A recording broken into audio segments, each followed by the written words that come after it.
우리나라의 대기업 일자리 비율이 경제협력개발기구 OECD 32개 회원국 중 최하위인 것으로 나타났다. 급여, 복지 등이 좋은 대기업 일자리가 적다 보니 과도한 입시, 경쟁이 일어나고 저출산과 지역 간 불균형이 심화하고 있다는 지적이 국책연구기관인 한국개발연구원 KDI에서 나왔다. 대기업 일자리 비율 OECD 최하위 27일 고영선 KDI 선임연구위원 연구부원장이 발표한 더 많은 대기업 일자리가 필요하다 보고서에 따르면 우리나라의 대기업 일자리 비율은 2021년 기준 13.9%다. OECD 32국 중 최하위로 전체 평균 32.2%의 절반에도 미치지 못한다. 대기업 일자리 비율이 가장 높은 나라는 미국 57.6%였다.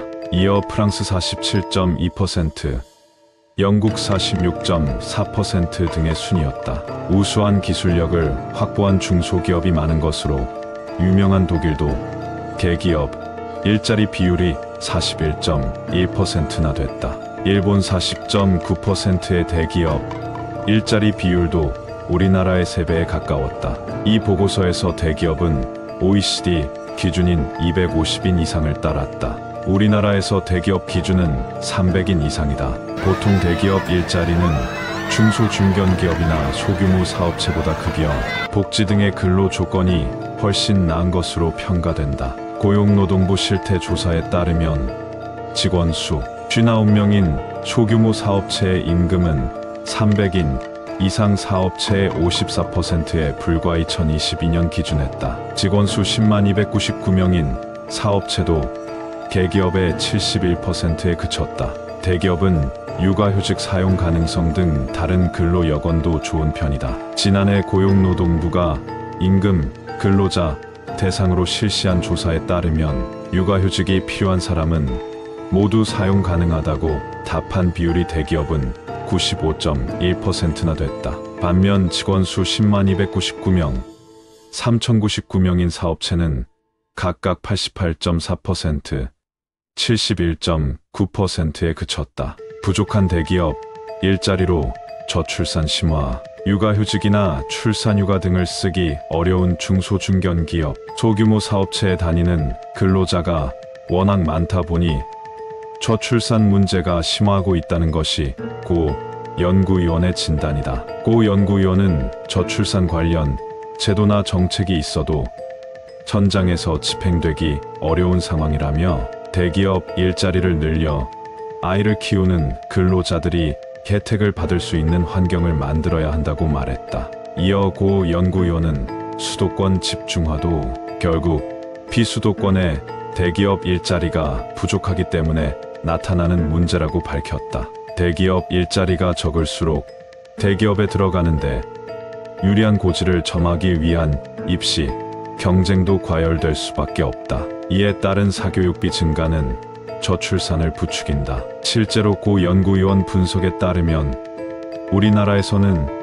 상위권 대학에 들어간 사람일수록 향후 직장에서 훨씬 많은 돈을 버는 것으로 나타났다. 1998만 2000년 수능시험 성적을 활용해 4년제 대학의 서열 순위를 정한 뒤 상위 20% 대학을 졸업한 이들이 받은 급여를 분석한 결과 하위 20% 대학을 졸업한 이들보다 2040대에 1.21.5배가량 돈을 더 받은 것으로 조사됐다. 임금 격차는 4044세 1.51배일 때가 가장 컸다. 고 연구위원은 사업체 규모가 커야 양질의 일자리가 만들어질 수 있다며 정부는 다수의 중소기업 지원책이 기업의 규모화 스케일업을 가로막고 있는 것은 아닌지, 과도한 대기업 규제 탓에 중소기업으로 남으려는 곳이 많은 것은 아닌지 등을 검토해 개선책을 내놔야 한다고 말했다. 고 연구위원은 대기업이 되면 무조건 급여와 복지 등이 개선되는 것은 아니라는 지적에 대해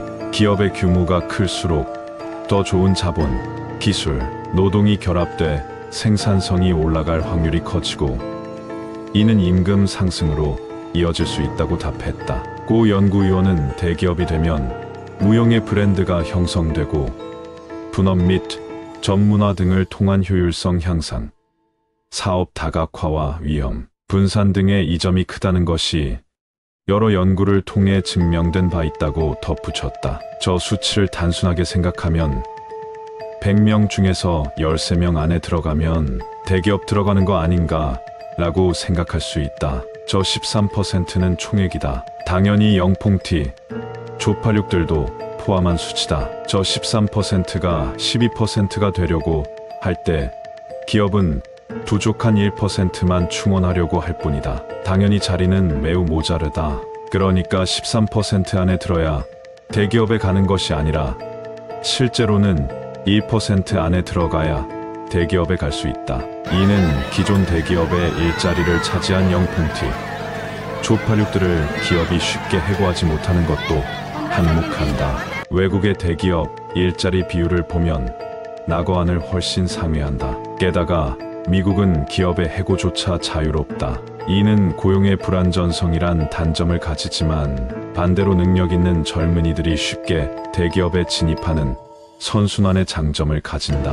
그러니까 미국은 소위 조선에서 말하는 노력을 죽을 정도로 하지 않아도 양질의 일자리에 쉽게 도달할 수 있다. 반대로 낙어안은 상기의 이유로 공기업까지 고려해도 최소 상위 5% 안에는 들어가야 양질의 일자리를 얻게 된다. 게다가 외국에선 대기업에 들어가진 못해 중소에 갈지라도 최소 인권을 보장해준다. 양질은 아니어도 평타는 치는 것이다.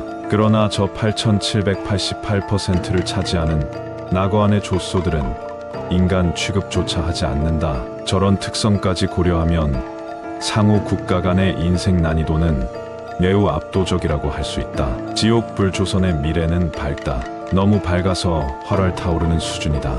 이러한 작업 구조 환경을 만들어 놓고 왜 일하지 않느냐며 타박을 한다. 웃음만 나오는 실정이다.